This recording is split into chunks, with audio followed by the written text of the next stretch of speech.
Genèse 1, le verset 26. Puis Dieu dit, faisons l'homme à notre image, selon notre ressemblance, et qu'il domine sur les poissons de la mer, sur les oiseaux du ciel, sur le bétail, sur toute la terre et sur tous les reptiles qui rampent sur la terre. Dieu les bénit et Dieu leur dit, soyez féconds, multipliez, remplissez la terre et l'assujettissez, et dominez sur les poissons de la mer, sur les oiseaux du ciel et sur tout animal qui se meut sur la terre. Parole du Seigneur notre Dieu. Alléluia. La domination, c'est notre thème de l'année. La domination, c'est l'objectif de l'Éternel pour ce ministère. La domination, c'est ce que Dieu veut faire dans le ministère. La domination, c'est ce que Dieu veut amener dans le ministère. La domination, c'est ce que Dieu veut réaliser au travers de toi, au travers de moi. Alors regarde ton voisin, dis-lui, tu vas dominer cette année. Et rien ne pourra te dominer. Au nom de Jésus. Ce que vous devez savoir de très fondamental et de très puissant, l'une des clés, je peux l'appeler la clé maîtresse même de la domination. L'une des clés la plus puissantes de la domination. L'une des clés fondamentales de la domination, c'est la prière. C'est la prière. Mes amis, on ne domine pas dans le monde physique sans avoir au préalable dominé dans le monde spirituel.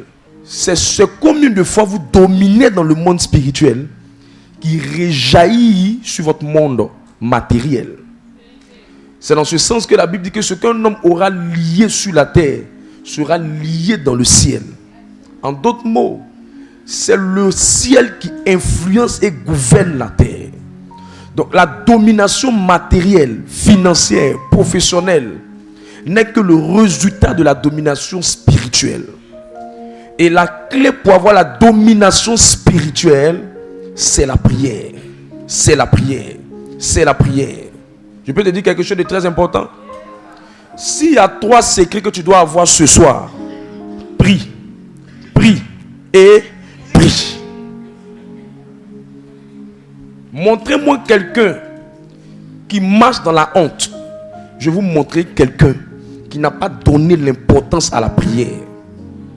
Montrez-moi quelqu'un qui marche dans l'honneur. Je vais vous montrer quelqu'un qui a marqué les lieux par la prière. Il n'y a rien qui peut arriver sans qu'il y ait un homme qui prie. Si quelque chose est arrivé dans ta vie sans que tu aies prié, c'est qu'il y a quelqu'un qui a prié pour toi et c'est arrivé.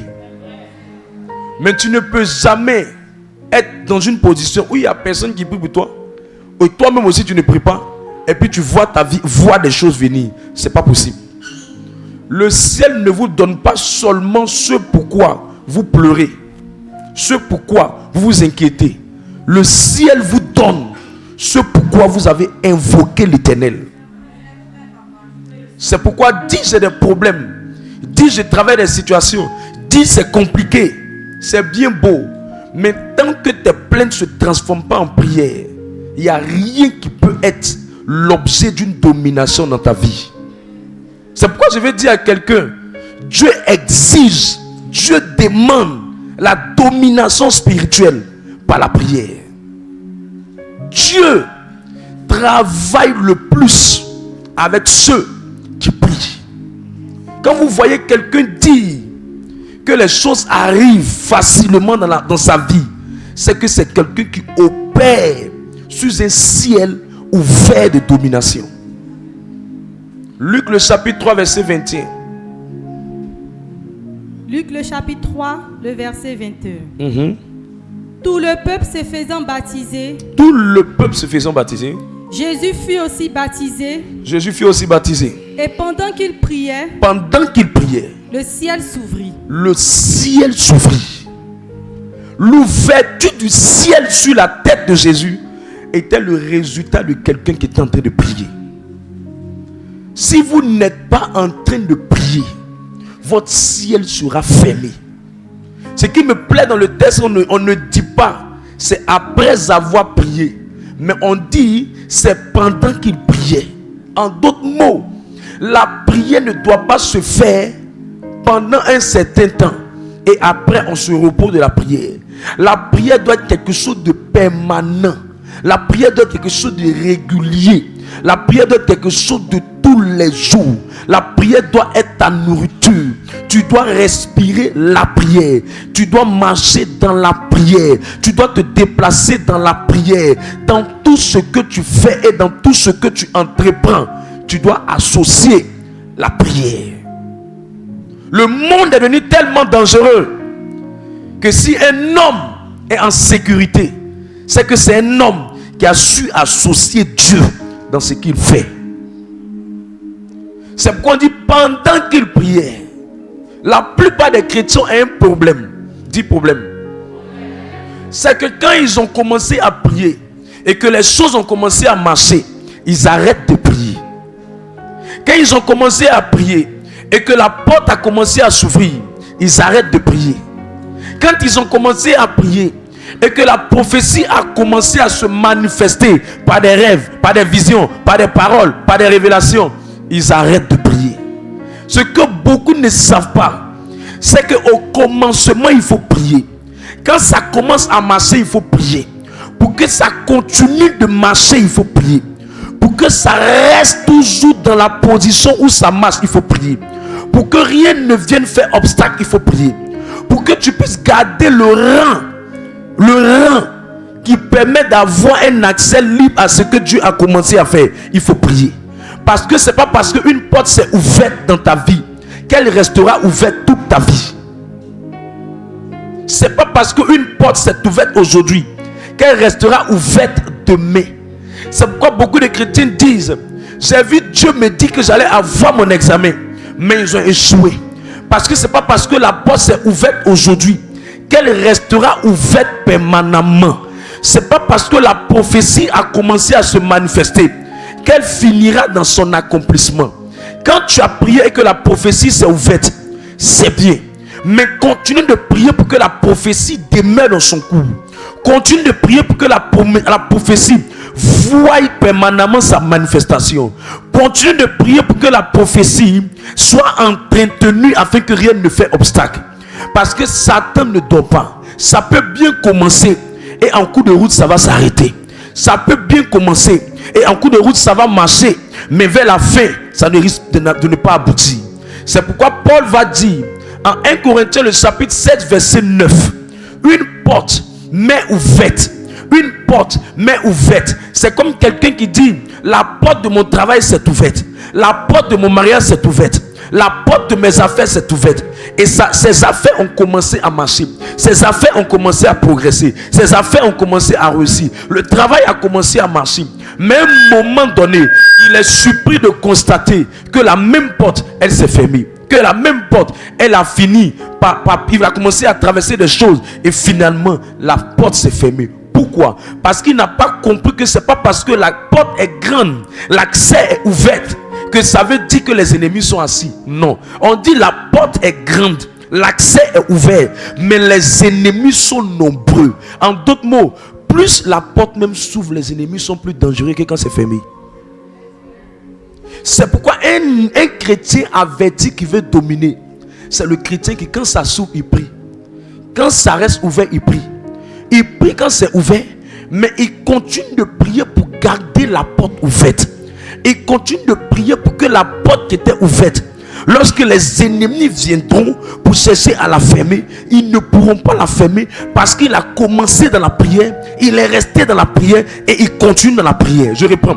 Il a commencé dans la prière, il est resté dans la prière et il continue dans la prière. Je reprends. Il a commencé dans la prière, il est resté dans la prière et il poursuit dans la prière. C'est pas parce que tu as vu un rêve que tu vas te marier que ça veut dire que tu peux te marier.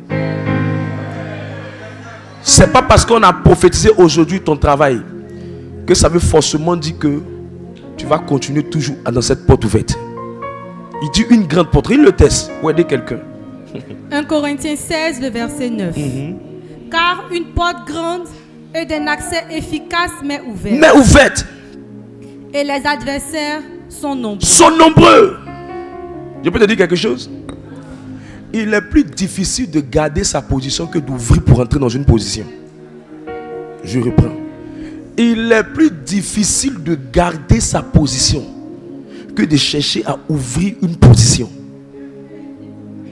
Garder sa position. Garder son rang de premier de classe. Garder sa position de majeur. Garder sa promotion au travail. Garder sa stabilité financière est plus difficile que prier pour que la stabilité vienne, que prier pour que les affaires s'ouvrent, que prier pour que les choses marchent. C'est pourquoi beaucoup de chrétiens disent hier ça marchait, mais aujourd'hui c'est compliqué. Pourquoi? Parce qu'ils ont su ouvrir la porte, mais n'ont pas su comment maintenir la même porte ouverte. Je parle à quelqu'un. Et si tu veux comprendre ça, prie au début, prie au milieu, prie à la fin et continue de prier. C'est le secret des gens qui dominent. Les gens qui dominent conjuguent 3 fois la prière.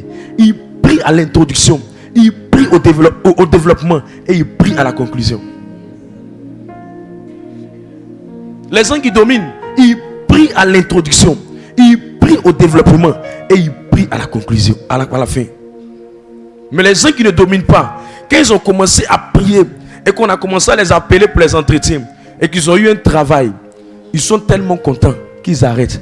Alors que tu peux partir. J'ai vu des gens dans ce ministère.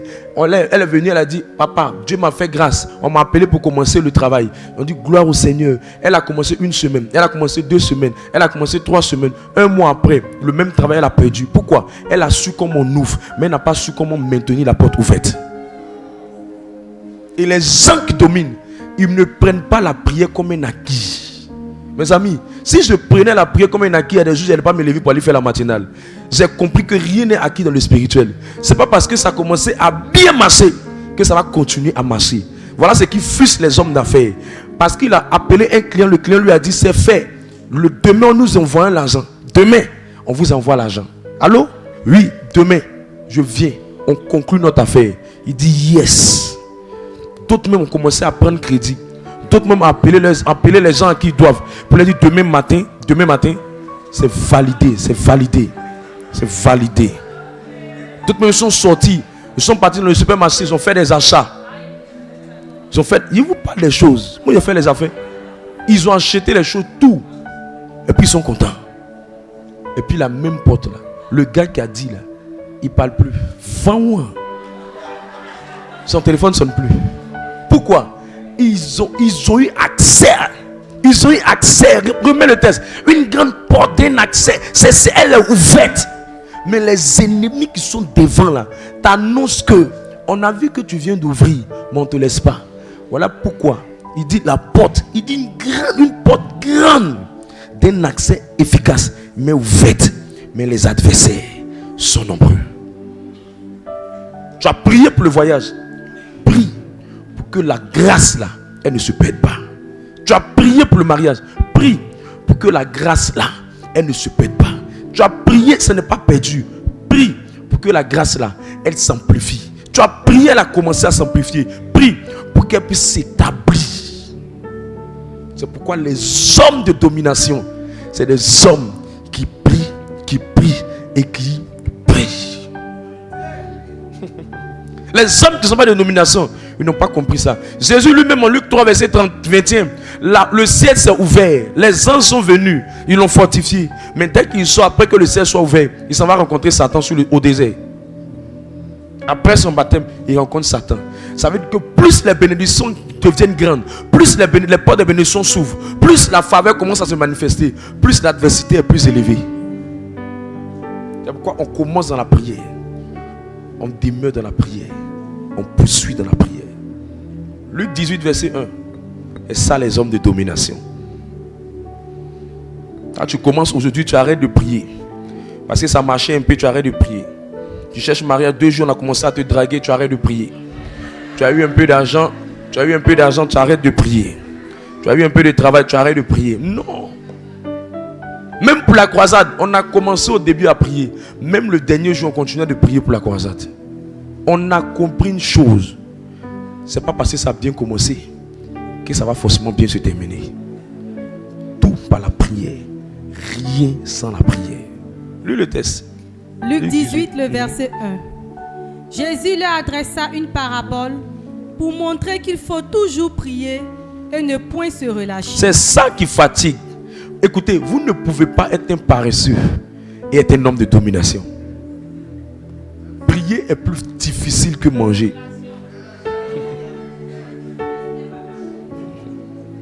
Prier est difficile. Prier est difficile. Voilà ça. Qu'il faut toujours prier et ne point se relâcher. Dis à ton voisin, commence dans la prière. Continue dans la prière. Demeure dans la prière. Ne prends rien pour acquis. Même si quelqu'un vient te dire dans la semaine prochaine ne te marie, prie.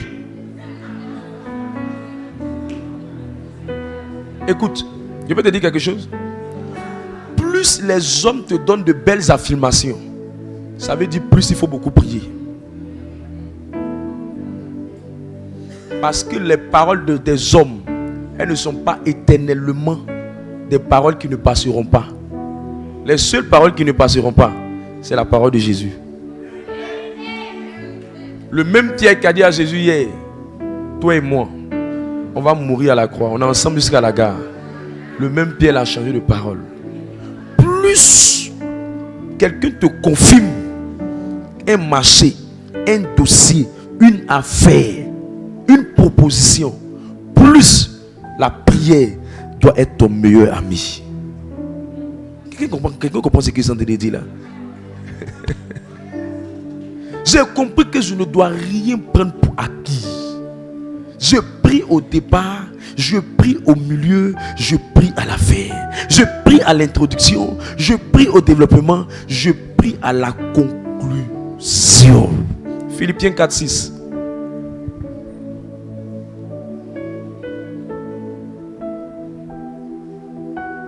Philippiens 4, le verset 6.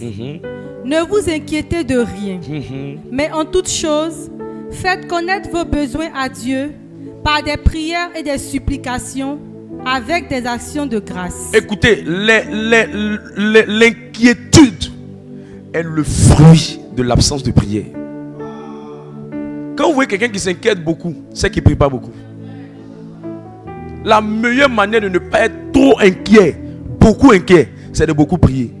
C'est ce qui fait qu'arrivé à un certain moment, les hommes riches, quand ils voient ceux qui sont charismatiques, qui prient beaucoup, ils disent, mais ceux-là, ils n'ont pas de problème. Hein.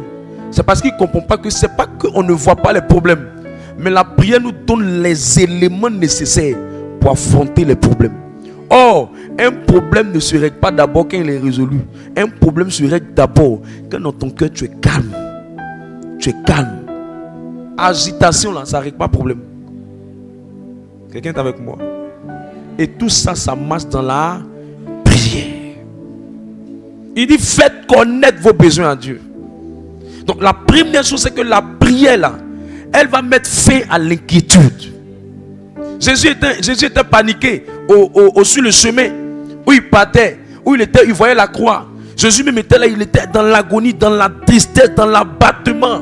Mais quand il est parti dans la prière, quand il est revenu, il dit, Seigneur, non pas ce que je veux, mais ce que tu veux. Qu'est-ce qui lui a permis de dominer sur le problème? C'est la prière. Arrête de t'inquiéter de ce qui arrive. Concentre-toi sur comment tu vas prier. Tu vas voir que ce qui arrive va se changer maintenant en témoignage pour toi. C'est pourquoi la prière met fin à l'anxiété, met fin à l'inquiétude. Je vois Dieu te donner de dominer par la prière. La deuxième chose que la prière apporte, il n'y a aucun changement qui arrive là où il n'y a pas de prière. Montrez-moi un endroit où vous voyez quelqu'un, son année change. C'est moi, ça ne ressemble pas. Janvier, le mois qui suit, de nouvelles choses arrivent. Le mois qui suit, de nouvelles choses arrivent. Le mois qui suit, de nouvelles choses arrivent. Les changements réguliers, les changements évolutifs dans la vie de quelqu'un sont le résultat de quelqu'un qui prie. Si vous priez, beaucoup de choses vont changer. Parce que Dieu, quand il vient, il apporte toujours un changement. Dieu et le changement sont ensemble. C'est pourquoi ce que Dieu a fait le premier jour, c'est pas ce qu'il a fait le deuxième jour, c'est pas ce qu'il a fait le troisième jour, c'est pas ce qu'il a fait le quatrième jour. Notre Dieu est un Dieu qui change les choses. Tu veux voir ta vie évoluer? Travaille dans la prière. Évolue dans la prière. Évolue dans la Je ne sais pas quelles sont tes préoccupations, mais la prière apporte la réponse à toute préoccupation dans ton cœur. Je vois Dieu aider quelqu'un à marcher dans la prière. À marcher dans la prière. Écoutez, si tu es un homme qui prie, même si les hommes te rejettent, ils vont finir par t'accepter. Tu n'as même pas besoin, tu n'as pas besoin de combattre ceux qui te rejettent. Prie seulement. À un moment donné, Dieu va déposer quelque chose sur toi. Les gens vont finir par t'accepter. La prière crée l'acceptation. La prière crée l'acceptation. Pourquoi la prière crée l'acceptation? Parce que l'une des choses qui apporte l'acceptation dans la vie des gens, c'est que la prière même embellit la personne. La prière rend beau. Quand vous voyez quelqu'un qui prie beaucoup, la prière le rajeunit, ça le rend beau. C'est pour ça que la Bible dit que Moïse est parti au mont Sinaï, il priait. Quand Moïse est parti au mont Sinaï et qu'il allait prier, on dit le visage de Moïse rayonnait. Mais quand Jésus aussi est parti à la prière, on dit Jésus quand il est revenu, c'est pas son visage seulement qui a rayonné, son visage et ses vêtements. Donc si le visage et les vêtements peuvent changer, ça veut dire c'est bien de se maquiller, c'est bien de bien s'habiller. Mais si la prière passe dans ton affaire de te maquiller, si la prière passe dans ton affaire de bien t'habiller, crois-moi, ça va donner de la valeur à ce que tu fais. C'est pourquoi les vêtements de Jésus sont devenus agréables. Il y a des gens qui s'habillent bien, et leurs vêtements sont de qualité, leurs vêtements sont de marque. Mais quand on voit ça sur eux, c'est bizarre. C'est bizarre. Ça ressemble à un régime de graines qui ont apporté habit. Régime de graines qui a apporté habit. Ce qui les fatigue, c'est l'absence de prière. C'est l'absence de prière. Frères et sœurs, on avait un moment, une publicité qu'on prenait pour se moquer des gens. La publicité là parlait des corosols.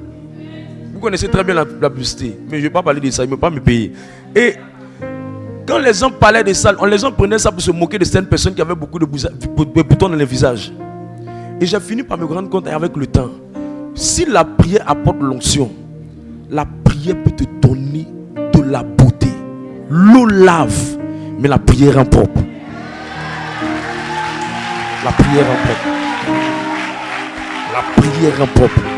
Mes amis, allez voir la plupart du temps les apprentis, les gens qui gagnent beaucoup d'argent. Ils ont l'argent, mais souvent ils ne sont pas propres. Faux. Tu vois des chauffeurs, ils conduisent, ils ont l'argent, mais ils ne sont pas propres. Ça veut dire que ce n'est pas suffisant d'avoir les moyens. Il faut en plus de ça que la prière soit derrière. Prie, prie et prie. Tu vas dominer. La prière, la quatrième chose, c'est que la cinquième chose, la prière a la capacité d'amener là où il y avait la mort, la vie. Là où il y avait la mort, la vie. C'est la prière de Jésus qui a fait que Lazare est sorti de la mort pour entrer à la vie. C'est la même prière là qui a fait que lui qui était programmé à la mort, Ézéchias qui était en train de partir vers la mort, la prière l'a ramené à la vie. La prière apporte la vie là où il y a la mort.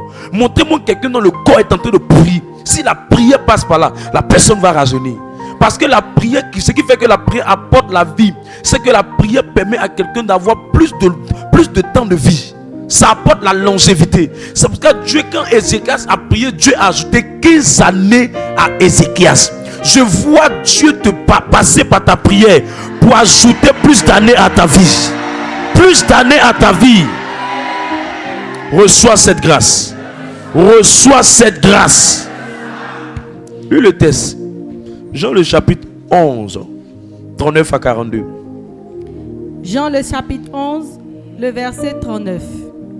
Jésus dit, ôtez la pierre. Marthe, la sœur du mort, lui dit, Seigneur, il sent déjà. Il sent déjà. Car il y a 4 jours qu'il est là. Il y a 4 jours qu'il est là. Jésus lui dit.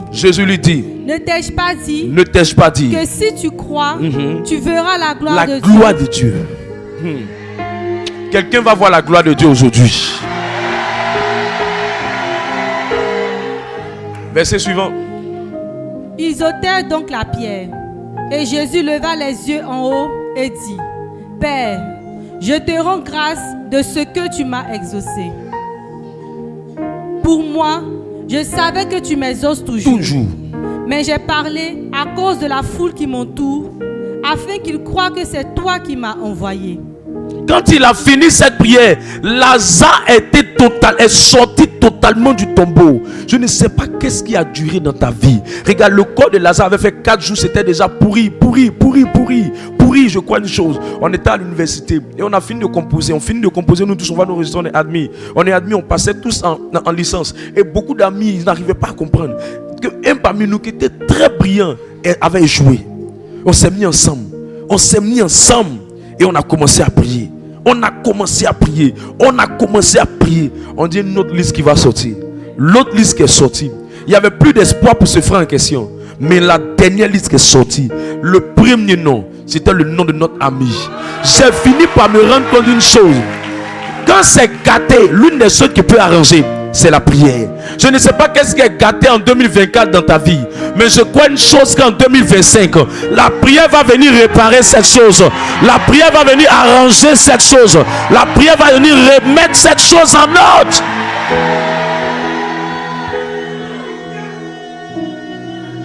Écoute, quand vous voyez quelqu'un qui dit que rien n'est tard dans la vie, rien n'est tard pour celui qui prie. Parce que la prière, quand on dit 4 jours, ça te sent déjà. Comment quelqu'un peut revenir après 4 jours où son corps est pourri et il revient à la vie? Ça veut dire que la prière a la capacité de transcender les temps. Si la prière ne travaillait dans le temps, mes amis, il y a des situations là, selon le timing, il n'y a plus de possibilités. Mais la prière a la capacité de ramener des choses qui n'existent pas, qui étaient gâtées, qui étaient fondues, qui étaient mélangées à la vie. Je ne sais pas pourquoi quelqu'un ne trouve pas de temps pour prier. Je ne sais pas pourquoi quelqu'un peut hésiter de prier. Je ne sais pas pourquoi quelqu'un peut penser que la prière n'est pas essentielle. Je ne sais pas pourquoi quelqu'un ne peut pas comprendre la valeur de la prière. Je ne sais pas pourquoi quelqu'un peut penser dans son cœur que la prière est une perte de temps. Écoute, je peux te dire quelque chose de très profond. La prière ne périt jamais, ça ne pourrit jamais. Prière que tu n'as pas vue aujourd'hui va t'aider demain. Prière que tu n'as pas vu les effets de l'année passée. Elle peut être simplement des semences ou produits de gros arbres dans cette année. Parce que la prière ne pourrit pas. La prière est le crédit qu'un chrétien dépose dans la main de Dieu pour dire Seigneur, le jour ça chauffe, il faut venir. Moi je me rappelle qu'il y a des fois où on n'a même pas eu le temps de s'élever pour prier. Mais on s'est rendu compte qu'on est parti à des programmes d'évangélisation pour prier, pour prêcher. On s'est rendu compte que ce n'était même pas notre prière d'aujourd'hui qui faisait ça. Mais c'est simplement le fruit des prières d'hier. Quand la prière ne marche pas hier, quand la prière ne marche pas dans un certain temps, c'est que Dieu ne veut plus utiliser ça pour exaucer tes prières. Mais Dieu veut utiliser ça simplement pour établir ce qu'on appelle un point d'alliance ou un point de connexion entre toi et lui. Afin de faire quelque chose de surnaturel dans ta vie. Parce qu'un jour tu seras dans un transport et tu vas crier à lui. Il ne va pas te répondre sur la base de ce que tu viens de lui dire. Il va te répondre sur la base du fait que depuis longtemps tu parlais avec lui. Mais il ne te répondait pas. Mais tu continues à parler avec lui. Il ne te répondait pas. Tu continues à parler avec lui. Il ne te répondait pas. Mais tu continues à parler avec lui. Il ne te répondait pas. Ça établit une connexion entre toi et lui. Et depuis que ce lien est établi, le jour où tu vas l'invoquer, il va te répondre plus rapidement, plus vite. Parce qu'il te connaît et tu le connais. Le Dieu que tu as connu dans la prière, ce Dieu-là te révèle dans le public. Le Dieu que tu as connu dans le secret, ce Dieu-là va se révéler dans l'année 2025. Je prophétise que les prières de 7 jours portent les fruits dans ta vie dans le nom de Jésus. Que l'humiliation de quelqu'un change en témoignage. Écoute, la dernière chose, c'est que la prière change les pleurs de quelqu'un en joie. La prière change les moqueries en célébration. Lisez la Bible, une femme appelée Anne dans la Bible. Ce sont les prières qui ont changé son cas. Si tu peux prier, tout arrivera. Même enseignement, même si on te donne le plus grand enseignement, si la prière n'accompagne pas, l'enseignement ne peut rien faire pour toi. La prière, l'enseignement dépend de la prière. Et la prière dépend de l'enseignement. C'est lié. Mes amis, il n'y a pas quelqu'un qui voit sa vie devenir meilleure si ce n'est pas quelqu'un qui prie. Ce n'est pas une personne qui prie. La prière a pris la situation de Anne. On l'humiliait. On s'est moqué d'elle. Et un bon matin, la prière a changé la vie de cette personne. Élisée était parti dans la maison d'une femme qui était riche, qu'on appelle la Tsunamite. Son enfant était mort. Quand Élisée l'a rencontré, les textes bibliques expliquent que l'enfant, Élisée a dit à cette femme, laisse-moi prier pour l'enfant. Quand il a prié pour l'enfant, la situation de cet enfant a été restaurée. Je ne sais pas ce que tu traverses, mais je te dis que pendant ces 7 jours, la prière est capable de te repositionner quelque part. La prière est capable de te relever quelque part. La prière est capable de te redynamiser quelque part. Laisse ton amen prendre ma prophétie afin qu'elle se fasse effective dans ta vie. Je vois plus de 300 exaucements apparaître dans ta maison. Je vois plus de 250 exaucements dans ce lieu maintenant. Miracle, délivrance, exaucement. Au nom de Jésus. Je termine. La domination spirituelle marche par la prière. Marche par la prière. Un homme qui a une femme qui prie sera tranquille. Une femme qui a un homme qui prie, elle sera tranquille. Ce que la prière t'a pas donné, la vie ne peut jamais te donner. Jean 3, 27. Ce que la prière t'a pas donné, la vie ne peut pas te donner ça. C'est pour ça que je vois quelqu'un qui supplie un tonton de l'aider, alors que le ciel n'a même pas accepté de l'aider. Le tonton ne peut rien faire pour toi. Parce que ce que la prière t'a pas donné, la terre ne peut pas te donner ça. Je te dis, si la prière t'a pas donné mari, tu vas tourner dans toi Abidjan avec toutes tes rondeurs. Tu seras célibataire. Ce que la prière ne t'a pas donné, la terre ne peut pas te donner. Jean 3, 27. Jean 3, le verset 27. Jean répondit, un homme ne peut recevoir que ce qui lui a été donné du ciel. Ce qui lui a été donné du ciel. Ça veut dire que si le ciel t'a rien donné, la terre ne peut rien te donner. Si le ciel n'a pas dit que tu te maries, tu ne peux pas te marier. Si le ciel n'a pas dit que tu seras embauché, tes diplômes seront simplement du papier dans lequel on va mettre des galettes avec sucre. Galettes et sucre. Tu connais les galettes et sucre? Qui a mangé les galettes et sucre? Ou bien toi c'est quoi? C'est tra-tra, toi tu mangeais. Mais je vois Dieu venir à ton aide. Je vois Dieu venir à ton aide. 3 choses qui vont faire que vos prières seront au maximum exaucées pour une domination permanente. 3 choses. Si Dieu fait, on donne 4. Amen. La première chose pour que ta prière soit au maximum. Tu vois que ses prières sont beaucoup exaucées. Au maximum exaucées. Dans le domaine financier, dans le domaine professionnel, dans le domaine matériel, c'est un donateur de dîmes, c'est un dîmeur. C'est un dîmeur. C'est une dîmeuse. C'est quelqu'un qui ne plaisante pas avec la part de Dieu dans l'argent qui vient dans ses mains. Montrez-moi quelqu'un qui crie mais qui ne donne pas. Je vous montre quelqu'un qui va recevoir le vent. Osée le chapitre 7 verset 8.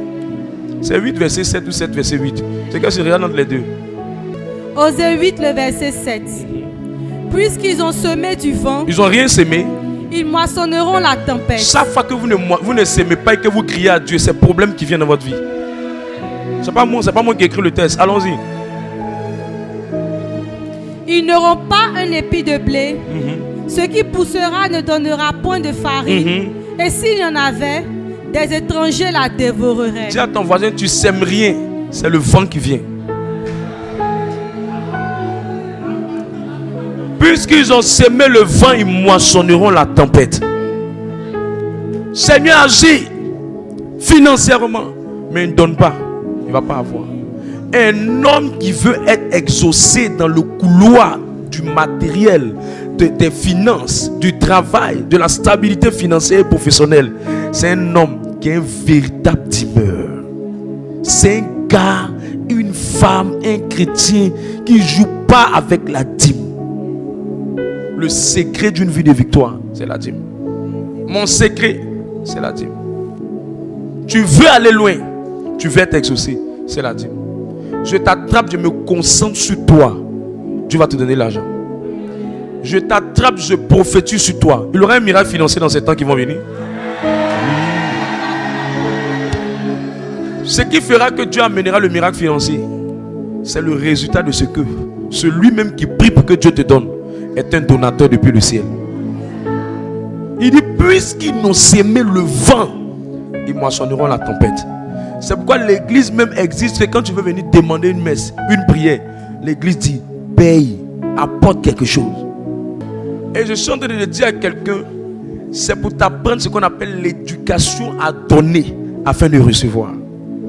Ton avarie sera simplement la montagne au blocage à ton exaucement. Main dure est égale à prière non exaucée.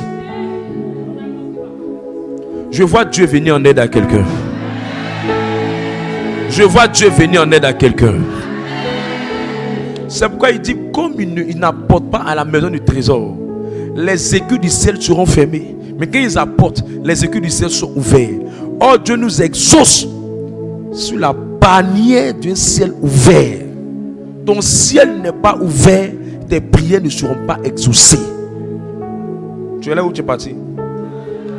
Deuxième chose pour être une femme en cette année, ou un homme en cette année 2025 qui est exaucé permanemment. Deuxième chose, il faut être un gagneur d'âme sans limite. Sans limite. Sans limite. Et sans limite. Mon Dieu, bien une chose que je faisais quand j'étais aux deux plateaux. Quand j'étais aux deux plateaux et que je vois une situation qui est serrée dans ma vie, je commence à faire de l'évangélisation de rue. Avant que j'aie bien me réveiller, le marché est débloqué. Mes collaborateurs dans les affaires me demandaient comment je faisais pour que sans prospection, les gens venaient acheter les produits qu'on me confiait. Ils ne savaient pas que le secret de mes affaires était que j'avais fait une alliance avec le Seigneur. En lui disant, moi je fais ta part, toi tu fais ma part. Aussi longtemps que ma partition est jouée, ne traîne pas pour faire ta partition. Aussi longtemps que moi je joue mon rôle, ne traîne pas pour jouer ton rôle. Gagner les âmes, montre à Dieu que le ciel t'intéresse. Gagner les âmes, montre à Dieu que la souffrance des humains te tient à cœur. La seule chose que Dieu ne peut pas lui-même descendre pour faire, c'est gagner les âmes. La seule chose que Dieu ne peut pas lui-même descendre pour faire, c'est sauver les hommes. Alors quand tu prêtes tes mains, tes pieds, ta voix, ton courage pour aller vers les autres, vers tes voisins, vers tes collaborateurs, vers tes collègues, c'est le signe visible de ce que toi tu as compris, que tu es la main étendue de Dieu sur la terre. Tu es l'extension de la main de Dieu pour la domination. C'est pourquoi dans le processus de la domination, il y a la fécondité, qui veut dire le fait de porter du fruit pour le royaume de Dieu. C'est en ce sens que Jean 15, le verset 16 dit, ceux qui porteront des fruits, je vais les établir, et quand ils vont m'invoquer, je les exaucerai. Jean 15, le verset 16. Ce n'est pas vous qui m'avez choisi, mais moi, je vous ai choisi. Et je vous ai établi. Afin que vous alliez. Et que vous portiez du fruit. Et que votre fruit demeure. Afin que ce que vous demanderez au Père, en mon nom, il vous le donne. Je vous le donne. Inscrivez-vous à l'école de gain d'âme. Vous serez inscrit à l'école de l'exaucement.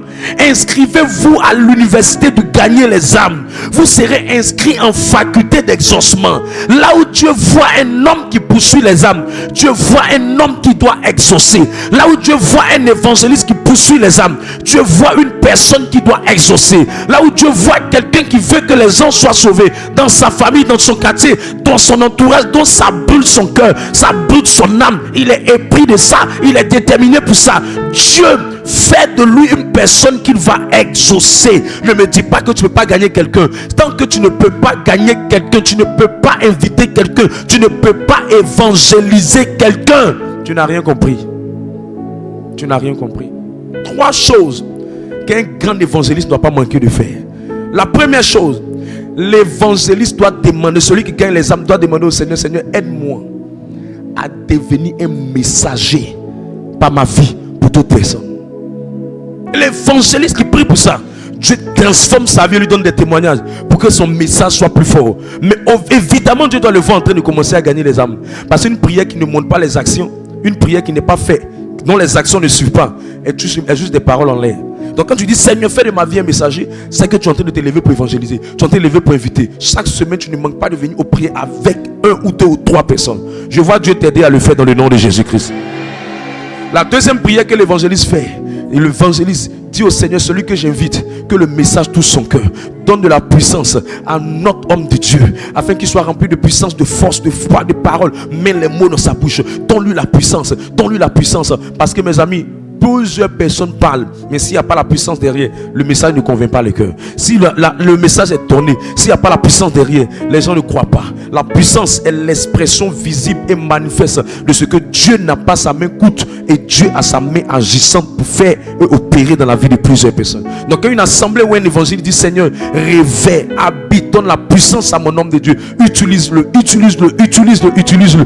Dieu le réveille, Dieu le habille, Dieu l'équipe, Dieu le oint. Et finalement, ceux qui prient le plus pour que leur homme de Dieu soit oint, Dieu les oint. Troisième chose, c'est que l'évangéliste doit savoir que toute âme appartient à un village. Vous tous qui êtes ici, vous appartenez à un village. Toute âme appartient à un village. C'est pour ça une femme qui veut le mariage, je peux te donner un secret. J'ai enseigné ça dans la série sur le mariage. Ne cherche pas le mari. Ne cherche pas le mariage. Cherche à enlever le mari de l'alliance qui le maintient. Parce que chaque homme sur la terre appartient à un village, ou appartient à un fétiche, ou appartient à un hôtel, ou appartient à un esprit. Donc quand l'évangéliste prie, le gagnant d'âme prie, il dit Seigneur, arrache la personne de son village, des esprits de sa famille, des esprits familiers, arrache-le. Parce que ce qui empêche et ferme le cœur des hommes à l'évangile, c'est le fait que Dieu veut qu'ils soient gagnés, mais leur village aussi veut gagner leur âme. Et il y a un combat entre Dieu qui veut gagner les âmes et les esprits qui sont en train de gagner les cœurs. C'est pourquoi chaque personne qui appartient à son village aura le comportement de son village. Tu vas voir certaines personnes, le caractère dominant, c'est l'orgueil. Tu vas voir certaines personnes, le caractère dominant, c'est le mensonge. Tu vas voir d'une autre personne, le caractère dominant, c'est chercher femme, comme si on l'a lavé avec l'eau des femmes. Tu vas voir d'autres, c'est chercher garçon, sans plaisance, sans écart, sans respect, sans bienséance. Ça ne dit rien. Et Dieu dit, la plupart des personnes appartiennent à un village. Tu n'es pas assis ici parce que tu veux t'asseoir. Tu es assis ici parce que l'onction de la maison t'a délogé des entités de ton village pour t'amener ici. Sinon, toi-même, normalement, un bon samedi comme ça, tu ne serais pas en train de venir ici. C'est beaucoup de choses qui ont créé ça. Donc quand tu veux tirer d'autres personnes, tu dois les enlever des entités de leur village. Et je vois Dieu t'accorder cette capacité. Je vois Dieu t'accorder cette capacité. Je vois Dieu t'accorder cette capacité. Reçois cette grâce. Reçois cette grâce. Reçois cette grâce. La dernière chose pour être à 100% exaucé, c'est la fidélité. Je vous dis et je vous répète, Dieu ne vous donnera jamais tout en un seul coup. Dieu vous donne toujours un peu, il évalue en fonction de comment vous vous comportez après le peu pour donner le plus. Avant de vous donner l'abondance, Dieu vous donne toujours la sémence. Avant de lui donner la multiplication, Dieu vous donne d'abord l'addition. Avant de lui donner une plantation de tomates, Dieu vous donne une graine de tomate. C'est votre capacité à être fidèle avec le peu qui détermine combien de fois vous serez fidèle avec le plus. La différence entre vous et moi, ce n'est ni le pupitre, ce n'est ni la Bible, ce n'est ni le message que je prêche. C'est la capacité que depuis que nous avons donné notre vie au Seigneur, vous et moi, a décidé d'aller au bout et de rester fidèle. Et a décidé de rester en train de marcher à pas de tortue ninja et traîner sur le chemin. Et Dieu ne regarde pas simplement le fait que tu l'aimes, mais Dieu regarde ta capacité à faire preuve de fidélité dans les pas que tu poses pour augmenter ton argent, pour augmenter ton avoir, pour augmenter ton exaucement. L'exaucement des prières des gens est le résultat de leur capacité à être fidèle dans ce qu'ils font. Comment tu peux mesurer ta fidélité? Est-ce que quand tu as 3 millions, tu ne changes pas de comportement? Est-ce que quand tu auras 1 million, tu ne changeras pas de comportement? Est-ce que quand tu auras une promotion, tu ne changeras pas de comportement? Est-ce que quand tu auras une élévation, tu ne changeras pas de comportement? Est-ce que quand tu auras un travail, tu ne changeras pas de comportement? Je peux te dire la vérité, toi qui n'as pas de travail, je peux te dire la vérité. La dernière fois, Dieu t'a donné un petit travail dans une photocopieuse. Il t'a donné un travail dans un gloglo. Il t'a donné un travail même où tu partais simplement t'asseoir et ventilateur te soufflait, tu ne faisais rien. Le problème avec toi, c'est que tu n'as pas vu ça comme le test de Dieu. Tu as vu ça comme un endroit où on vient t'exploiter. Or, Dieu voulait simplement te préparer à rentrer à la royauté. Mais il t'a donné d'abord l'abaissement.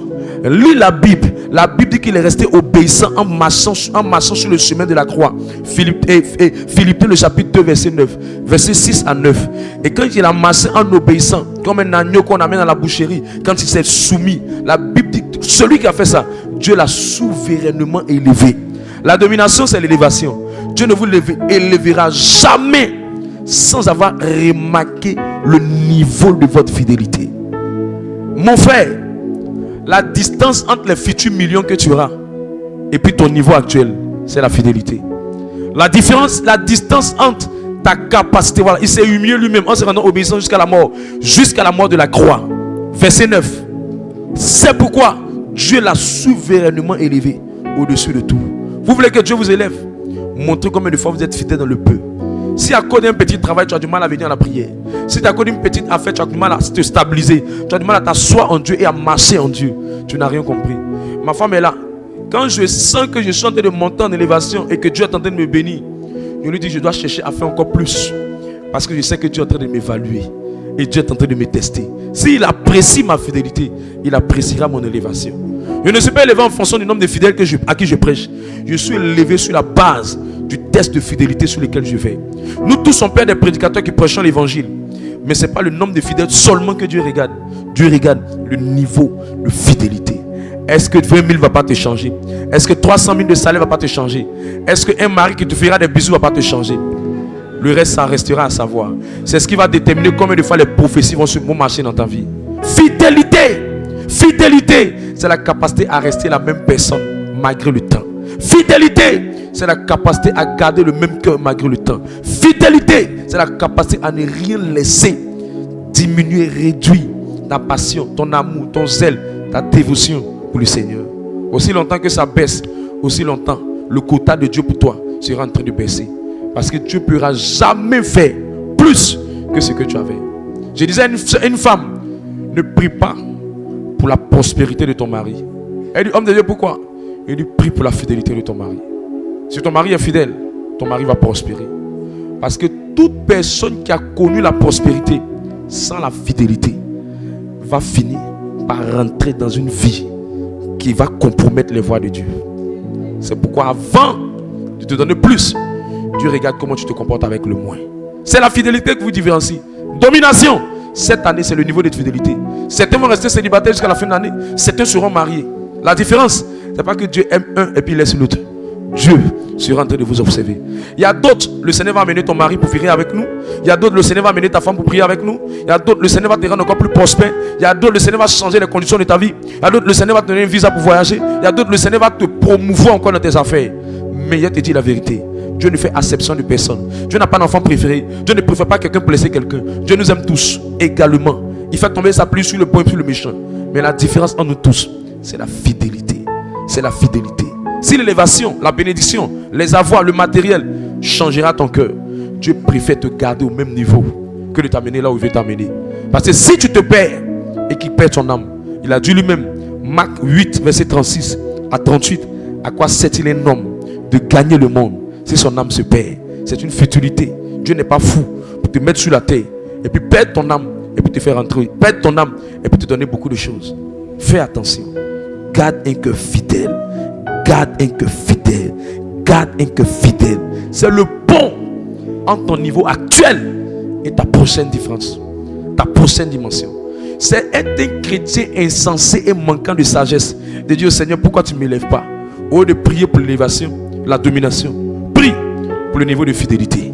Si ta fidélité est propre, si ta fidélité est sans discours, si ta fidélité est sans égal et sans rival, ton élévation sera fulgurante et incontestable. Il n'y a rien que le ciel ne pourra pas mettre à ta disposition. Dieu m'a dit, mon fils, si tu peux garder un cœur fidèle, je vais te faire entrer dans des fréquences de manifestation de mon nom que tu n'as jamais vues. Qu'il y a des facettes de moi que tu n'as pas encore vues. Il y a des dimensions de moi que tu n'as pas encore vues.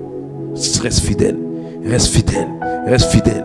Et comme je ne suis pas un prédicateur qui veut avoir juste des bénédictions Koko Baka, Nyomi et Tchongon, et je m'attends à une gloire plus excellente, une grâce plus excellente, une percée plus excellente, dont ma destinée n'est pas limitée à avoir des petites choses, petites maisons, petits maris, petits trucs, petits, et que ma destinée est programmée à des grandes choses. Je prie davantage pour que mon cœur soit fidèle, et je prie davantage pour que ton cœur reste fidèle. Je prie que Dieu te rende fidèle durant toute l'année 2025. Reçois cette grâce. On va se tenir sur nos pieds pour prier.